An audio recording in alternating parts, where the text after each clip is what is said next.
তোমার নামে লেখা চিঠি কলমে নওরিন মুনতাহা হিয়া পর্ব ৪১। অরণ্য ইনায়ার মিল। রাত প্রায় ৭টা। গাড়ি করে হাসপাতালে যাওয়ার উদ্দেশ্যে রওনা দিয়েছে ইনায়া। মনটা তার আজ ভীষণ বিষণ্ণ। অরুণা বেগমের অসুস্থতা আর শায়লা বেগমের এমন কড়া কথা শুনে তার খারাপ লাগছে। যদিও ইনায়ার মনে থাকা কষ্ট শেয়ার করার জন্য এখন কেউ নেই। বড্ড একা লাগে নিজেকে। সমস্ত দায়িত্ব মিথ্যা নাটক আর ভালো থাকার অভিনয় করে এখন সে টায়ার্ড।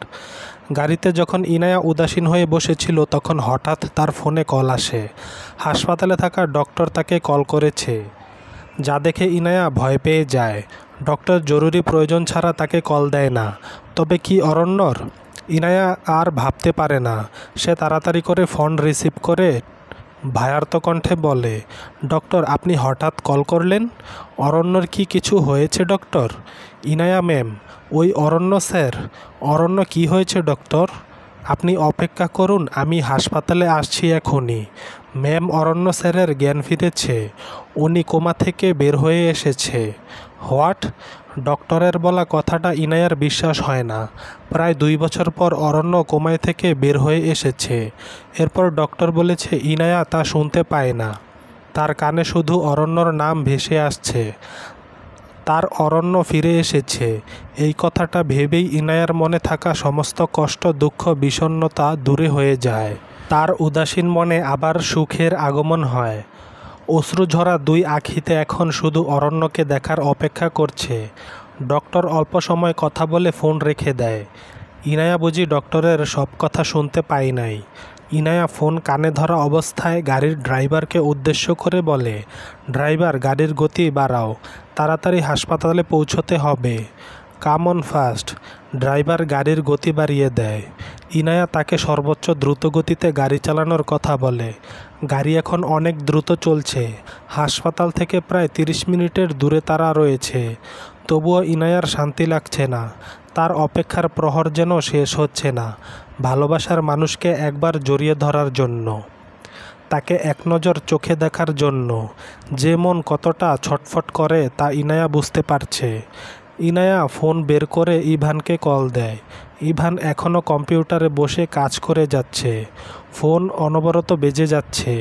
ইভান বিরক্ত হয়ে পাশে থাকা ফোন হাতে নেয়। ফোনের স্ক্রিনে ইনায়ার নাম্বার দেখে অল্প সময়ের জন্য অবাক হয়ে যায়। কারণ প্রায় ১৫ মিনিট আগেই ইনায়ার সাথে তার কথা হয়েছে। এখন আবার ইনায়া ফোন করছে। ইভান ফোন রিসিভ করে বলে, হ্যালো ইনায়া, কি হয়েছে? ইভান ভাই, অরণ্য কোমা থেকে ফিরে এসেছে। ওর হুঁশ ফিরেছে। আমি হাসপাতালে যাচ্ছি, আপনিও আসেন। ইনায়া এত তাড়াতাড়ি করে কথাটা বলেছে যে ইভানের বুঝতে অল্প সময় লাগে। এরপর যখন সে বুঝে যে অরণ্যর জ্ঞান ফিরে এসেছে তখন সে খুশি হয়ে যায়। ইভান তার কাজ রেখে তাড়াতাড়ি রেডি হয়ে নিচে আসে। এরপর গাড়ি করে হাসপাতালের উদ্দেশ্যে বেরিয়ে যায়। ইভান তাড়াহুড়ো করে বের হয়, যার জন্য বাড়ির অন্য সদস্যকে জানাতে পারে না। প্রায় ৩০ মিনিট পর ইনায়ার গাড়ি হাসপাতালে এসে পৌঁছায়। ইনায়া গাড়ি থেকে নেমে প্রায় দৌড়ে হাসপাতালের দিকে চলে যায়। হাসপাতালে কেবিনের সামনে এসে উপস্থিত হয় ইনায়া। আজ প্রায় ২ বছর পর তার স্বামীকে সে সুস্থ অবস্থায় দেখবে। অন্যদিকে অরণ্য কোমায় থেকে জ্ঞান ফিরে আসার পর শুধু ইনায়ার নাম বলে যাচ্ছে। ডক্টর যার জন্য অতিষ্ঠ হয়ে ইনায়াকে ফোন করেছে, তাকে অরণ্যর পাগলামি করার কথা বলেছে। কেবিনের দরজার জোরে ধাক্কা দিয়ে ভিতরে ঢুকে যায় ইনায়া। এরপর ছুটে যায় অরণ্যর কাছে। অরণ্য ইনায়াকে ২ বছর পর দেখছে। সেই অ্যাক্সিডেন্টের সময় শুধু ইনায়ার চেহারা দেখেছে সে। অরণ্য ইনায়ার দিকে হাত বাড়িয়ে দেয়। সেটা অনুসরণ করে ইনায়া শক্ত করে অরণ্যকে জড়িয়ে ধরে। তার বুকে হুমড়ি খেয়ে পড়ে। ইনায়ার মাথাটা অরণ্য তার বুকে শক্ত করে চেপে ধরে। অঝরে কান্না করে যাচ্ছে ইনায়া। তবে সেটা দুঃখের না, বরং সুখের কান্না। ইনায়া কান্না করতে থাকে আর বলে, অরণ্য, আমি আপনাকে অনেক মিস করেছি। এতদিন আপনাকে ছাড়া আমি ভালো ছিলাম না। যাই হয়ে যাক না কেন, কখনো ছেড়ে যাবেন না, আমার কথা দিন আমাকে। ইনায়ার কণ্ঠে এমন আবেগময় কথা শুনে অরণ্যর মন হৃদয়ে প্রশান্তিতে ভরে যায়। সে তার জীবনে যোগ্য একজন সঙ্গিনী পেয়েছে। যদি সে তার থেকে দীর্ঘ সময়ও দূরে থাকে তবুও তাকে ভুলে যাবে না। শুধু ২ বছর না, সারা জীবন তার অপেক্ষা করবে। শুধু তাকেই ভালোবেসে যাবে। অরণ্যর বুকে কান্না করা মেয়েটা তার বউ, যাকে সে নিজের থেকেও বেশি ভালোবাসে। অরণ্যর বুক থেকে মুখ তুলে ইনায়া, তারপর মুখের দিকে তাকিয়ে দেখে কত রাত হাসপাতালে এই নিথর দেহের দিকে ইনায়া নির্বিকার তাকিয়ে থেকেছে। তার কণ্ঠে নিজের নাম শোনার জন্য আর্তনাদ করেছে, অপেক্ষা করেছে। হয়তো অভাগী ইনায়ার কথা ওপরওয়ালা শুনেছে এইবার, যার জন্য তার জীবনে থাকা সামান্য পরিমাণ সুখ কেড়ে নেয় নাই। অরণ্য ও ইনায়ার চেহারা ভালো করে লক্ষ্য করে 2 বছর আগের ইনায়া আর এখনকার ইনায়ার মধ্যে কত পার্থক্য। তার চোখে মুখে কালো দাগ, মুখটা ফোকাসে, নরম শরীরটা রোগা হয়ে গেছে। অসুস্থ হয়ে বিছানায় এতদিন সে শুয়েছিল না ইনায়া তা অরণ্য বুঝতে পারে না। তবে ইনায়ার প্রতি তার বড্ড মায়া হয়। মেয়েটাকে সে অতিরিক্ত কষ্ট দিয়ে ফেলেছে। ইনায়ের মুখের উপর পরা চুল অরণ্য সুন্দর করে কানের পিছনে গুজে দেয়। আজ তার বড্ড লোভ হচ্ছে ইনায়ার এমন বিষণ্ণ মুখটা একবার তার ঠোঁট দিয়ে ছুঁয়ে দিতে। অরণ্য ইনায়ার গাল দুইটা হাত দিয়ে আলতো করে ধরে। এরপর তার ঠোঁট দিয়ে ইনায়ার চোখে, গালে, নাকে সমস্ত মুখমণ্ডল জুড়ে ভালোবাসার পরশ দেয়। স্বামীর আদুরে স্পর্শে ইনায়া চোখে বন্ধ করে নেয়। অল্প সময় পর একে অপরকে আবার জড়িয়ে ধরে। ইনায়া আর অরণ্যর রোমান্টিক খুনসুটির মধ্যে ইভান কেবিনে আসে। যেহেতু কেবিনের দরজা খোলা, তাই ইভান নক না করে ভিতরে ঢুকে পড়ে। অরণ্য আর ইনায়াকে জড়িয়ে ধরা দেখে ইভান এক পা পিছিয়ে যায়। এরপর নিজের উপস্থিতি বোঝাতে দরজায় নক করে। দরজায় নক করার শব্দ শুনে ইনায়া অরণ্যর বুক থেকে উঠে পড়ে। অরণ্য কোনো নার্স এসেছে ভেবে বিরক্ত হয়। এতদিন পর তার বউকে কাছে পেয়েছে, কিন্তু তাতেও শান্তি নেই।